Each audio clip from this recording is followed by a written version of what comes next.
In digital Marathi, जनतेच्या हक्काचं व्यासपीठ। आज खासदार डॉक्टर श्रीकांत शिंदे यांच्या आदेशावरून मानेरे गावातील विविध समस्या सोडवण्यासाठी अधिकारी वर्गाने पाहणी केली। यात लोकांना नळातून दूषित पाणी येत होते। हे दूषित पाणी विहिरीतून येत असल्याने गढूळ पाणी येऊ नये यासाठी बूस्टर पंपाचा वापर करण्यात येत आहे। तसेच राधास्वामी सत्संग जवळील दुरावस्थेत असलेला ब्रिज दुरुस्त करावा याच्याही सूचना करण्यात आल्या। सोबतच मानेरे गाव, आशेळे गाव आणि वसार गावात 3 पाण्याच्या टाक्या बसवण्यासाठी प्रयत्नशील असल्याचेही अधिकाऱ्यांनी सांगितले। यावेळी कल्याण पूर्व विधानसभा प्रभाग निलेश शिंदे, कल्याण पूर्व सहसंपर्क प्रमुख विजय जोशी, उपशहर प्रमुख विशाल पावशे, केडीएमसी अधिकारी तसेच मानेरे गावातील नागरिक उपस्थित होते।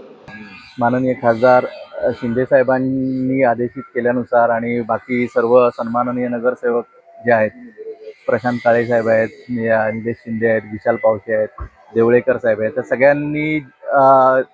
काल आम्ही ठरवलं होतं की आज आपण मानेऱ्यामध्ये जाऊन या सगळ्या गोष्टींची शहानिशा करू आणि एकदा पाहणी करून त्याच्यावर काय काय उपाययोजना करता येतील ते करूया। त्याप्रमाणे आज आम्ही आलो होतो इथे आणि जो मेन त्यांच्याकडे खासदार साहेबांकडे एक जी तक्रार गेली होती की दूषित पाण्यासंदर्भात, तर आता त्याचा जो मेन सोर्स होता की जे विहिरीतलं पाणी थोडंसं हे व्हायचं, गढूळ व्हायचं आणि लोकांना ते पाणी सप्लाय होत होतं, आता आपण विहिरीच्या पाण्याचा सप्लाय पूर्णपणे बंद केलेला आहे आणि जो इनलाईन बूस्टर आहे त्या बूस्टरच्या माध्यमातून आता आपण पाणी देतोय। तसंच आता MMRDAचं जे रोडचं काम चालू आहे त्याच्यामधनं आपण एक अशी त्यांना रिक्वेस्ट करतोय की ती जी आपण एक त्यांना सांगितलेली लाईन टाकून द्या आम्हाला नवीन, तर ती नवीन लाईन 1.5-2 महिन्यामध्ये टाकण्याच्या दृष्टीने आम्ही प्रयत्नशील आहोत। ती MMRDAच्या माध्यमातून असल्यामुळे MMRDAच्या त्याच्यासाठी ज्या काही परवानग्या लागतील त्याच्यासाठी पण आम्ही फॉलोअप घेतो आणि जसं इथले मेन पाण्याची समस्या जर सोडवायची असेल तर इथे अमृत योजनेअंतर्गत ज्या 3 टाक्या आपल्याला बांधायच्या आहेत, मानेरेची आहे, आशेळेची आणि वसारची, त्याचा जो जागेचा प्रश्न आहे की ज्या टाक्या बांधल्यानंतर मग इथला प्रश्न 100% सुटेल अशी आम्हाला पण खात्री आहे। तर तो जो प्रश्न आहे तो सोडवण्याच्या दृष्टीने आता इथल्या सर्व नेते मंडळींनी पण आश्वासित केलेलं आहे आणि जर जागा उपलब्ध झाली तर आपण लवकरात लवकर टाक्या बांधून या समस्येचं निराकरण करू शकतो। वारंवार ही तक्रार नागरिकांची की दूषित पाण्याची येत होती, त्याची दखल सन्माननीय खासदार डॉक्टर श्रीकांत शिंदे साहेबांनी घेतली आणि त्यांनी सन्माननीय निलेश दादा असतील,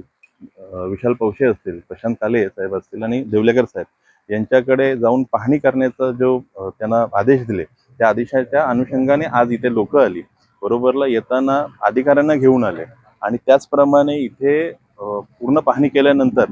एवढं निष्कर्ष निघालं की ज्या मुले दूषित पाणी येत होतं, जो विहिरीचा विषय होता, वारंवार हा विषय महापालिकेकडे गेला होता आणि आज ती पूर्ण बंद करून डायरेक्टली पंपाने तो पाणी चालू करण्याचा आज दादांकडनं, विशाल पावसेंकडनं आदेश दिला गेला आणि त्या अनुषंगाने तो दूषित पाणी आता तो विषय संपला आहे आणि व्यवस्थित याच्या पुढे ह्याचप्रमाणे काम चालेल असं आज आम्हाला जे अधिकारी साहेब आहेत त्यांनी ते सांगितलंय। आणि त्याचबरोबर जे गटाराचं काम जे राधास्वामी सत्संगपासून जे थांबलं होतं तेही आज कॉन्ट्रॅक्टरला बोलून त्यांना आदेश दिले गेले की तो काम चालू करण्यात यावं आणि जो इथला ब्रिज आहे त्या ब्रिजचं काम पावसाळ्याच्या नंतर ते चालू केलं जाईल आणि ते जास्तीत जास्त मोठी करून कसं काम केलं जाईल याची आज पूर्ण पाहणी सन्माननीय निलेशदादा शिंदे असतील, विशाल पावशे साहेब असतील, प्रशांत काळे साहेब असतील, ह्या लोकांनी ते बघितलं आणि आज ह्या